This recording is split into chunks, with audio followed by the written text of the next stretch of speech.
gravar. Então, vamos dar início à nossa reunião, agradecendo a Deus sempre, esse Pai amoroso que sempre olha por todos nós e nos concede oportunidades como esta que temos hoje, de nos reunirmos aqui entre amigos para esses ensinamentos que vêm a todos nós, necessitados em nossos caminhos e com certeza irão fortalecer ainda mais essa oportunidade que temos de poder adentrar numa casa espírita, de poder saber, de poder trabalhar e principalmente aprender. Abençoa, Senhor, para que tenhamos olhos de ver, ouvidos de ouvir, que saibamos nos colocar em nossos lugares de aprendizes que somos todos. Pai nosso que estais no céu, santificado, Senhor, seja o teu nome. Venha a nós o teu reino e seja feita a tua vontade, jamais a nós. Assim na terra como ela é feita em todo o universo. Pão nosso de cada dia nos dai hoje e sempre. Perdoe, Senhor, nossas dívidas, assim como nós devemos perdoar aqueles que achamos ser nossos devedores. E não nos deixeis cairmos em tentações, e livra-nos de todo mal, que assim seja, graças a Deus e a Jesus. Então, do Evangelho segundo o Espiritismo, capítulo 10. Bem-aventurados os misericordiosos, Paulo, apóstolo, Lyon, 1861. Clarissa está entrando. Perdoar aos inimigos é pedir perdão para si mesmo. Perdoar aos amigos é dar prova de amizade. Perdoar as ofensas é mostrar que se melhora. Perdoai, pois, meus amigos, para que Deus vos perdoe. Porque se fordes duros, exigentes, inflexíveis, se guardardes até mesmo uma ligeira ofensa, como quereis que Deus esqueça que todos os dias tendeis grande necessidade de indulgência? Infeliz daquele que diz, eu jamais perdoarei, porque pronuncia sua própria condenação. Quem sabe se mergulhando em nós mesmos, não descobrireis que fostes o agressor. Quem sabe se nessa luta que recomeça por um simples aborrecimento e acaba pela desavença, não fostes vós a dar o primeiro golpe? Se não vos escapou uma palavra ferina, se usastes de toda a moderação necessária, sem dúvida o vosso adversário está errado, ao se mostrar tão suscetível. Mas essa é ainda uma razão para ser desindulgente e para não merecer ele a vossa reprovação. Admitamos que fosseis realmente o ofendido em certa circunstância. Quem sabe se não envenenaste o caso com represálias, fazendo degenerar numa disputa grave aquilo que facilmente poderia cair no esquecimento? Se dependeu de vós impedir as consequências e não o fizestes, sois realmente culpado. Admitamos ainda que nada tendes a reprovar na vossa conduta, e nesse caso, maior será o vosso mérito se vos mostrardes clemente. Mas há duas maneiras bem diferentes de perdoar: a do perdão dos lábios e do coração. Muitos dizem do adversário, eu perdoo, enquanto que interiormente experimentam o secreto prazer pelo mal que lhe acontece, dizendo-se a si mesmo que foi bem merecido. Quantos dizem, perdoo, e acrescentam, mas jamais me reconciliarei, não quero vê-lo pelo resto da vida. É esse o perdão segundo o Evangelho? Não. O verdadeiro perdão, o perdão cristão, é aquele que lança o véu sobre o passado. É o único que vos será levado em conta. Pois se Deus não se contenta com as aparências, sonda o fundo dos corações e os mais secretos pensamentos, e não se satisfaz com palavras e simples fingimentos. O esquecimento completo e absoluto das ofensas é próprio das grandes almas. O rancor é sempre um sinal de baixeza e de inferioridade. Não esqueçais que o verdadeiro perdão se reconhece pelos atos muito mais que pelas palavras, né? Isso aqui é muito importante, né? Muito importante para todos nós. Olha, por incrível que pareça, Pode falar, por favor, hoje meu amigo. a segunda parte é a minha, né? E, e por algum motivo, né, X, eu escolhi o capítulo 10, perdoai para que Deus vos perdoe. Só um lembrete. Você leu qual parte que você leu? É, eu li as instruções dos espíritos no item 15, que é o apóstolo Paulo, Lyon, 1861. É o Ah, item tá. 15, meu amigo. Ah, tá. Então, Quer falar tudo um bem. pouquinho? Fala um pouquinho para gente. Pode falar. Falo sim, falo, até porque é o que eu ia falar na segunda parte, né? Bom, é que vai dar. Quando se fala em perdão, dá muito assunto, né? Sempre muito assunto. E por uma questão, eu tinha até pego um outro texto, mas de repente hoje na vinda do trabalho para casa, um colega falou uma situação a qual eu achei melhor, porque de alguma forma eu pensei igual a ele, né? E aí eu falei, não, não, não, não, tá errado, eu acho que a gente não tem que pensar assim. E aí cheguei em casa, eu peguei uma outra, aí eu peguei essa parte do perdão que eu já tinha lido, já tinha trabalhado em algum momento sobre ele, então eu falei, não, não, eu vou pegar o perdão porque eu preciso ler isso. Então é isso. Eu vou falar sobre o perdão hoje, Bom, né? E precisei passar por essa situação para poder estar pegando esse texto hoje, novamente. muito bom. Tá vendo que nada é por acaso, né? Nada, nada, nada. Ô, meninos, coincidência ou não, na terça-feira passada, no grupo Jesus, também a parte do Evangelho foi minha, eu também peguei exatamente esse tema. Eu acho que a gente está precisando perdoar mais, né? Eu acho que é isso. Será?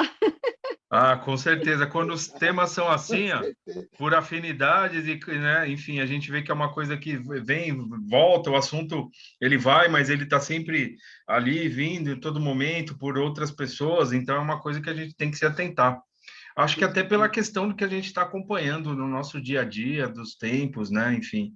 Hoje em dia, por pouca coisa, né, a gente pode criar situações bem difíceis, né, que perpetuam aí na nossa eternidade, nas nossas vidas, né? Imagina uma briga, uma discordância, enfim, porque uma pessoa é de um jeito ou de outro, segue um caminho ou outro. Então, isso aí é uma coisa que vai estar que tá muito presente nos nossos dias, né? Então, que a gente se atente É, muito a essa questão, né? De principalmente, acho que essa questão do perdão, ela está ligada muito à questão do ponto de vista, né? Porque você pode se deparar e vamos nos deparar com pessoas que têm opiniões diferentes das nossas. E por pequenos detalhes a gente pode acabar entrando em embates, em discussões, e, enfim, e até vidas que são ceifadas por causa disso. E a gente e, acompanha e, e muito, eu, e, né? eu, e eu digo a você e a todos, né? E falo porque eu tenho que ouvir isso também. Mais ou menos daqui umas 7 semanas, nós vamos estar decidindo algumas situações para o nosso país e são situações assim que vai levar a muita discordância, né, entre opiniões, entre pessoas querendo ser eleitos, pessoas que vão ser eleitos, pessoas que não vão ser, pessoas que vão votar, pessoas que não, né? E, e aí eu acho que essa coisa do perdão vem bem a calhar agora e a gente treinar muito isso, porque pelo que parece, pelo que eu tenho visto, a coisa vai ficar muito assim, muito assoberbadas, né? Muito discussãozinha, muitas, sabe? Eu vejo no ambiente que eu trabalho que são poucas pessoas e já tem algumas discordâncias com relação à política. Então, eu acho que a gente tem que estar bem, assim, bem estudado, né? Bem aprender é muito difícil, mas bem estudado com relação a tudo isso, à paciência, ao perdão, à caridade, para que a gente possa daqui mais 7 semanas aí, mais ou menos, a gente consiga fazer algo de bom para o Brasil, né? O que é, a gente não sabe, né? Mas que a gente tenha paciência, tenha calma. Acho que é importante, né, a gente fazer a nossa parte sempre, né? Então vamos nos apegar ao que a gente aprende, né? Questão das preces, né? Para que a gente não entre nas sintonias, isso é muito importante. Isso é importante. É isso aí. Alguém gostaria de comentar mais alguma coisa? Então vamos lá. Vamos voltar aqui para o nosso livro, Mediunidade, do Herculano Pires. Nós estamos no começo, ali logo no capítulo 2. Bom, aqui no capítulo 2, o Herculano Pires ele vai conceituar a questão da mediunidade estática, né? Então, nós aprendemos sobre a questão das mediunidades, né? Partindo do princípio que todos nós somos médiuns, né? Então, essa mediunidade, ela é comum. Por quê? Porque nós somos espíritos encarnados, vivendo uma experiência, né? E aí Kardec, através dos estudos ali da codificação, ele trouxe essas duas questões, da mediunidade estática e da mediunidade dinâmica, tá? Então, só para a gente voltar um pouquinho, que com certeza o meu amigo Roberto deve ter comentado, eu só vou dar a definição de mediunidade estática e mediunidade dinâmica para a gente entender, porque é um capítulo todo voltado a essa questão da mediunidade estática. Então, vamos lá. A mediunidade estática corresponde à mediunidade natural, que todos possuem, não é no começo eu estou pegando aqui só dando uma explicação, tá? Eu não vou começar ainda o capítulo, só para a gente entender. A mediunidade estática corresponde à mediunidade natural, que todos possuem e permanece geralmente em êxtase, com manifestações moderadas e quase imperceptíveis, tá? Então, essa é a mediunidade estática que todos nós temos, partindo do princípio que todos nós somos espíritos, né? Estamos vivendo uma experiência aqui, encarnados, mas por isso, por si só, nós já mantemos esse contato com o plano espiritual. Somos intuídos, recebemos o auxílio, né? Recebemos vibrações positivas que irão nos ajudar, ou então podemos nos ligar a outros espíritos em dificuldade. Então, tudo parte de nós, tá? Tem a mediunidade dinâmica, que é aquela mediunidade ostensiva, a mediunidade de trabalho, né? Onde essa captação do plano espiritual se dá de uma forma mais intensa, né? Que o médium, ele acaba sentindo isso de uma forma mais exacerbada, uma forma mais intensa, de acordo com aquilo que o espírito está sentindo, tá? Mas essa mediunidade estática, não. Tá? Então, a gente pode receber uma intuição, receber uma ajuda ou não, e isso aí acaba passando imperceptível. Mas o que Herculano Pires mostra, que é muito importante, que não é porque tenhamos, né, a maioria das pessoas podem ter essa questão dessa mediunidade estática, né, até que vão na casa e falam, poxa, mas eu não incorporo, não sei o quê, não participo de um trabalho mais ostensivo, que é algo que a gente não deve dar uma atenção devida, muito pelo contrário. Ao longo do capítulo, ele vai trazer alguns pontos muito importantes sobre essa questão que a gente pode refletir, tá? Então, esse é o ponto, a mediunidade estática. Vamos lá dar início agora no capítulo. A mediunidade, ela é uma só, é um todo, mas pode ser encarada em seus vários aspectos funcionais, que são caracterizados como formas variadas de sua manifestação. Então, essa mediunidade, ela pode se apresentar de muitas formas também, mesmo que sejam ali, que nem o Herculano Pires trouxe a definição de algo imperceptível, mas ela se apresenta de várias formas para todos nós. Kardec a dividiu para efeito metodológico em duas grandes áreas bem diferenciadas, a de efeitos inteligentes e a de efeitos físicos. Essa divisão prevaleceu nas ciências derivadas do espiritismo. Charles Richet, fundador da metapsíquica, estabeleceu nessa ciência a divisão das duas áreas com os nomes metapsíquica subjetiva e metapsíquica objetiva, correspondendo exatamente à divisão espírita. Na parapsicologia atual, fundada por Heine e McDougall, As duas áreas configuram as denominações de psiquigama, psigama, de fenômenos subjetivos ou mentais, e psicapa, de fenômenos objetivos e de efeitos físicos. Tá? Então, o que ele está falando aqui se refere às denominações, tá? Desse tipo de mediunidade. A chamada ciência psíquica inglesa, como a antiga parapsicologia alemã, a psicobiofísica de Schrenck e Notzing e outras várias escolas científicas mantiveram essa divisão, o que prova o acerto metodológico de Kardec. A expressão médium também prevaleceu, chegando até mesmo à parapsicologia soviética, materialista, que a conserva em suas publicações oficiais. Só alguns ramos científicos sofisticados, como a metergia e a psicorragia, inventaram substitutivos para a cômoda e clara palavra médium, mas que não vulgarizam. Na metergia, o médium se chama metérgio, e na psicorragia se chama psicorrágico. Palavrões científicos só usados por alguns médiuns pedantes que não querem dizer-se médiuns. As denominações dadas pela parapsicologia atual não são pedantescas. São simples nomes de letras do alfabeto grego,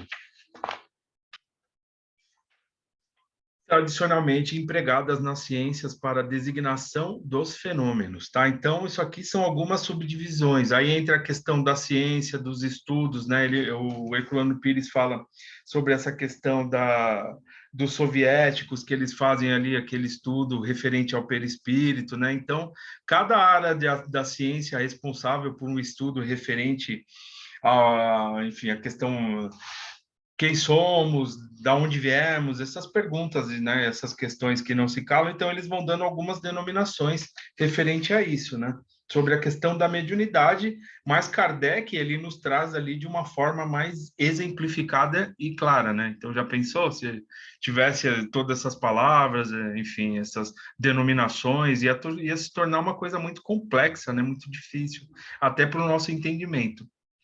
É um ponto muito importante a gente refletir nisso, porque a espiritualidade fez com que esse material todo chegasse a nós de uma forma bem exemplificada, que iria auxiliar ali na nossa compreensão, né? Então, olha aí como eles estão fazendo tudo ali, né, para que a gente compreenda de uma forma simples essa questão da mediunidade para cada um de nós, né? Seja uma mediunidade ostensiva, dinâmica, de trabalho, ou então uma mediunidade estática, né? Partindo do princípio que todos nós somos médiuns. Também não é verdade que a parapsicologia atual tenha dado outros nomes aos fenômenos para se diferenciar do espiritismo. O problema é outro. Na pesquisa científica não se podem usar designações que impliquem em interpretações antecipadas do fenômeno, escolhendo letras gregas para designar os fenômenos a serem investigados. Os parapsicólogos usavam palavras neutras que exigem a metodologia científica, uma questão de método. Apesar deste critério, a palavra sensitivo, por exemplo, escolhida para substituir médium, já foi abandonada por vários psicólogos, que voltaram à expressão médium, como vimos no caso soviético. Tá? Então, simplicidade. Questão de mediunidade, trabalhos, né? Que possamos seguir esse caminho da simplicidade, né? Não nos apegarmos a palavras bem conceituadas ou então situações ali. Simplicidade naquilo que nós estivermos fazendo, simplicidade naquilo que nós estivermos falando, simplicidade quando a gente puder ajudar alguém que precise de uma palavra, sempre buscar esse caminho. É isso que a espiritualidade espera de nós. Simplicidade. Porque tudo foi feito com muita simplicidade para que a gente tenha um entendimento. Alguém gostaria de comentar? Roberto, meu amigo? Na realidade, cada escola escolheu um nome, né? Cada escola aí de estudo escolheu um nome. Mas é como você falou, né? A Kardec simplificou tudo porque os espíritos colocaram para ele uma forma muito mais simples. Mas todas as escolas chegam às mesmas conclusões do espiritismo, né? Então, a gente poderia dizer que a ciência e a religião ou a filosofia caminham juntas. É isso aí. Vamos lá. Bom, isso que o Roberto acabou de falar é muito interessante, né? Porque chega uma hora que uma vai precisar da outra. A doutrina, o espiritismo, precisa dessa questão científica na explicação dos fatos, né? E a questão da ciência, ela necessita dessa questão espiritual para complementar todas essas ideias, né? Mas tudo caminha para que elas possam estar mais ligadas e, com certeza, irão fazer parte desse processo de melhorias que o nosso planeta há de passar também, tá? É tudo uma questão de tempo. Agora, o tempo em si depende de cada um de nós, né? Tá? Até porque cada um está num grau de entendimento que, na minha opinião, se faz muito necessário tudo isso, né? Como vocês falaram, tudo caminha para que esteja junto ali, né? A religião, a, a ciência e Filosofia. a filosofia, isso. E então, só que tem muitos, né, muitas pessoas que ainda não têm o discernimento para juntar tudo isso, entender tudo isso. Então, por isso que ainda tem essa quantidade de religiões muito grande no mundo, né, para que aos poucos vai se filtrando, né, vai se ensinando e aprendendo para que cheguemos aí a essa situação de entendimento que hoje o Espiritismo traz, né? Que é a filosofia, a ciência e a religião. Com certeza. Porque tudo o mais importante é a questão daquela fé raciocinada, né? De você refletir sobre aquilo que você quer, aquilo que lhe convém, né? E essas oportunidades que a gente tem. Então, raciocinar, uma reflexão. Esse é o convite que a doutrina espírita faz a todos nós. Uma reflexão sobre nossas vidas, né? Com todo esse amparato, com todo esse material rico que vá sanando ali, tirando as nossas dúvidas, para que a gente possa seguir mais esclarecido e tendo mais certeza desses caminhos que a gente tem a oportunidade de poder adentrar. Muito bem, meu amigo, muito obrigado. Quer falar mais alguma coisa? Não? Alguém quer comentar? Bom, então tá, vamos lá então. A terminologia espírita adotada por Kardec, agora ele vai frisar ali na questão do espiritismo, tá? Que nem o Roberto falou, são as várias escolas, enfim, várias denominações, mas agora vamos frisar na questão espírita, que é o importante para nós aqui. A terminologia espírita adotada por Kardec é simples e precisa, mas no tocante às duas áreas fundamentais dos fenômenos de efeitos inteligentes e efeitos físicos, era necessário um acréscimo. Além dessa divisão fenomênica, havia o problema da divisão funcional. Kardec notou a generalização da mediunidade e os espíritos o socorreram, como se vê no livro dos médiuns, com uma especificação curiosa. Temos, assim, duas áreas de função mediúnica, designadas como mediunidade generalizada e mediunato. Tá? Então, é a questão da definição que ele vai chegar na definição que nós já lemos aí no começo. A primeira corresponde à mediunidade natural, que todos os seres humanos possuem, e a segunda corresponde à mediunidade de compromisso, ou seja, de médiuns investidos espiritualmente de poderes mediúnicos para as finalidades específicas na encarnação. Como Kardec mencionou, a existência de médiuns elétricos e várias vezes comparou a mediunidade com a eletricidade, né? Questão da condução, né? Questão da troca, o pensamento, a captação, né? Então, é uma coisa que Kardec ficava fascinado, né? Como que se dava ali um fenômeno mediúnico, né? Pela psicografia, que é uma transmissão de pensamento, ou pela psicofonia, né? Então, entra muito essa questão da eletricidade, da condução, tá? Porque todos nós somos polos emissores e receptores, tá? Então, todos nós emitimos e temos o retorno ali daquilo que nós estamos emitindo. Todos nós, tá? É lógico que uma mediunidade ostensiva, ela se dá de uma forma mais ostensiva, mas mesmo os estáticos, a mediunidade estática que nós estamos falando também se dá da mesma forma, não há diferença nenhuma, partindo do princípio que todos somos médiuns e seres espirituais vivendo uma experiência reencarnatória. Tudo bem, pessoal?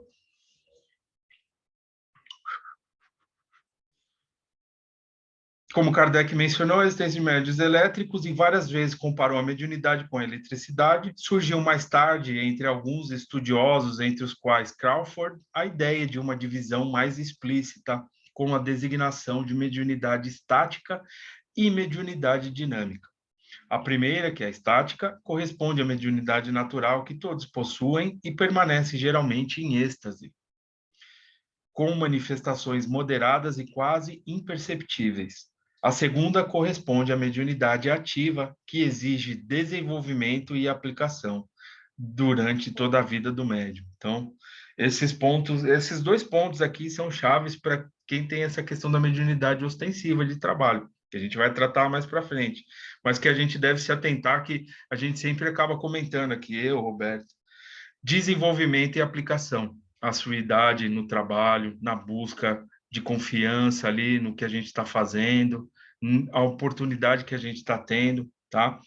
E esse desenvolvimento, para desenvolver, é necessário que você compreenda aquilo que você tem, né? Compreenda essa oportunidade que a mediunidade tá sendo ofertada ali, para que você possa, né, que nem ele fala, que você possa se melhorar referente aos seus compromissos encarnatórios, né? Então, é uma oportunidade de resgate, tá? Então, a gente tem que olhar sempre com carinho para essa questão. E hoje a mensagem, ela veio muito nisso, né? Para que a gente confie no que a gente está fazendo, para que a gente confie no grupo de trabalho, né, no grupo de estudo, enfim, que estejamos ligados às questões do estudo e da compreensão e reflexões sobre quem somos, né, sobre os nossos comportamentos, né, sempre buscando a melhoria, porque os trabalhos, eles também estão se renovando.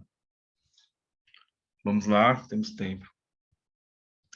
A falta de conhecimento desta divisão acarreta dificuldades e inconvenientes na prática mediúnica, tá? Então, a partir do momento que a gente, enfim, não entende, acha que aquilo pode estar fazendo mal e, na verdade, se nós tivéssemos uma compreensão disso, iria nos auxiliar.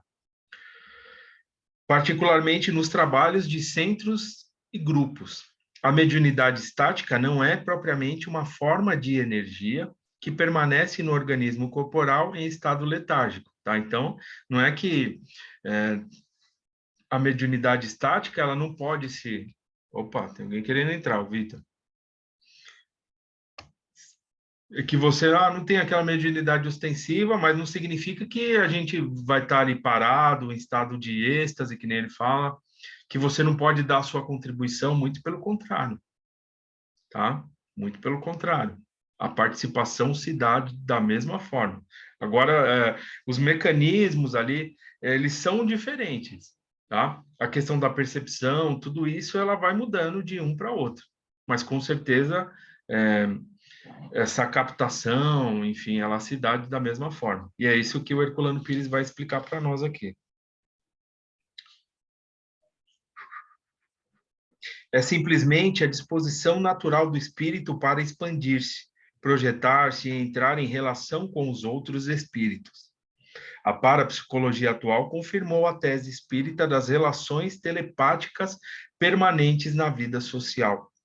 Nossa mente funciona segundo acentua John R. Brown em seu estudo sobre relações interpessoais com ativo centro emissor e receptor de pensamentos. Ou seja, todos nós pensamos, todos nós emitimos e todos nós recebemos de acordo com aquilo que nós estamos emitindo. Então, só dessa forma, partindo desse princípio, a força dos nossos pensamentos, as nossas emissões mentais, estejamos nós munidos ou não de uma mediunidade mais ostensiva, né, onde essa captação se dá de uma forma mais intensa ou não, mas todos nós estamos em contato com os espíritos, em contato uns com os outros, porque nós pensamos, e nós não deixamos de pensar. A todo momento nós estamos pensando. A gente pode estar andando na rua, a gente olha para o lado e vê uma árvore, por exemplo. Se a gente vê aquela árvore, a gente vai pensar sobre aquela árvore. Se olhar para o sol, vamos emitir pensamentos, entendeu? Então, essa questão do pensamento, para nós, é uma constância. E aí, Herculano Pires, ele faz ali ele vai traçar aqui algumas situações. Eu vou até parar, que o nosso tempo já está acabando, ele vai entrar alguns pontos muito interessantes, e a gente vai tomar depois. Mas o cuidado que nós temos que ter com essas emissões mentais. Ah, mas eu não sou um médium ostensivo, então eu posso pensar em tudo, eu posso, enfim, fazer o que eu quero, que não vai ter problema. E aí ele vai trazer alguns pontos que a gente tem que se atentar nesse sentido. Estejamos nós munidos dessa mediunidade ostensiva ou não, mas essa responsabilidade dos nossos pensamentos é muito grande. Porque a partir do momento que nós pensamos, os espíritos, eles podem captar esses pensamentos, aqueles que estejam ali sintonizados com aquilo que nós estamos emitindo. Tudo bem? Dá dando para entender? Que isso aí parece um pouco confuso, mas é nesse sentido. E Jesus disse que nós somos deuses. Jesus disse, vós sois deuses. Nesse sentido, de que nós atraímos para nós aquilo que nós estamos querendo, buscando, os nossos desejos, enfim. Então, há todo cuidado nessa parte. É lógico que todos nós que aqui estamos, nós estamos num processo de melhorias, de retomadas, de equilíbrio. Todos nós. Nós não somos seres evoluídos. Nós estamos buscando um equilíbrio para, sim, buscarmos melhorias, evoluirmos, enfim. Mas o nosso querer é que vai nos direcionar. E a gente pode acompanhar isso nos livros. Se você pegar os livros de André Luiz, as caravanas ali, elas falam que a gente tem que fazer a nossa parte, a gente tem que buscar, a gente tem que se dedicar, né? E muitas vezes a gente está tão próximo das melhorias e a gente acaba desistindo. Então vale a pena o nosso esforço nessa caminhada. Ah, mas eu sou um ser eterno. Ah, mas numa outra encarnação eu vou ter a mesma oportunidade. Mas aí as coisas não vão ser da mesma forma que são hoje, isso é uma certeza. Tudo bem, pessoal? Ó, eu vou parar aqui, porque ele vai entrar nos pontos bem interessantes que a gente vai falar com calma para a gente refletir um pouco. E aí a gente retoma daqui a 15 dias, tá? Então eu vou voltar aqui no parágrafo, a falta de conhecimento, e aí a gente retoma o parágrafo todo. Tá? Então, espero que estejam gostando. O tema é bem interessante e o Herculano Pires, eu gosto dele, que ele vai a fundo, né? Ele tem umas colocações dele aqui que são importantíssimas para nós. Tudo bem? Então é isso. Então vamos finalizar. Só lembrando que eu não vou participar da segunda parte agora, tá? Que eu vou ter que ajudar minha esposa aqui com meu filho. Mas eu gostaria de falar que eu estou muito feliz de poder estar aqui com vocês, de poder voltar. Eu sentia o carinho de todos, então isso me fez muito bem, tá? Então, queria agradecer a todos mesmo, porque vocês são muito importantes para mim. Então, vamos lá. Valeu, bom trabalho. Agradecer a Deus sempre, a Jesus, porque sem o amparo, sem a permissão do Pai amoroso, nada há de se fazer a cada um de nós, que possamos confiar, fortalecer a nossa fé e caminharmos adiante, na certeza de que jamais estaremos sós. Pai nosso que estais no céu, santificado, Senhor, seja o teu nome, venha a nós o teu reino, seja feita a tua vontade, jamais a nossa, assim na terra como no céu. Pão nosso de cada dia nos dai hoje, perdoai nossas dívidas, assim como nós perdoamos a quem nos tem ofendido, e não nos deixes cair em tentações, mas livrai-nos de todo mal, que assim seja, agora e sempre. Graças a Deus e a Jesus. Uma ótima semana para todos e boa segunda parte. Agora ficamos com o meu queridíssimo amigo Roberto, que ele que vai comandar aí. Obrigado a todos. Foi muito bom revê-los. Tchau, Vitor. Tchau, pessoal. Tchau, Vitor. Valeu. Boa noite, Vitor. Boa noite.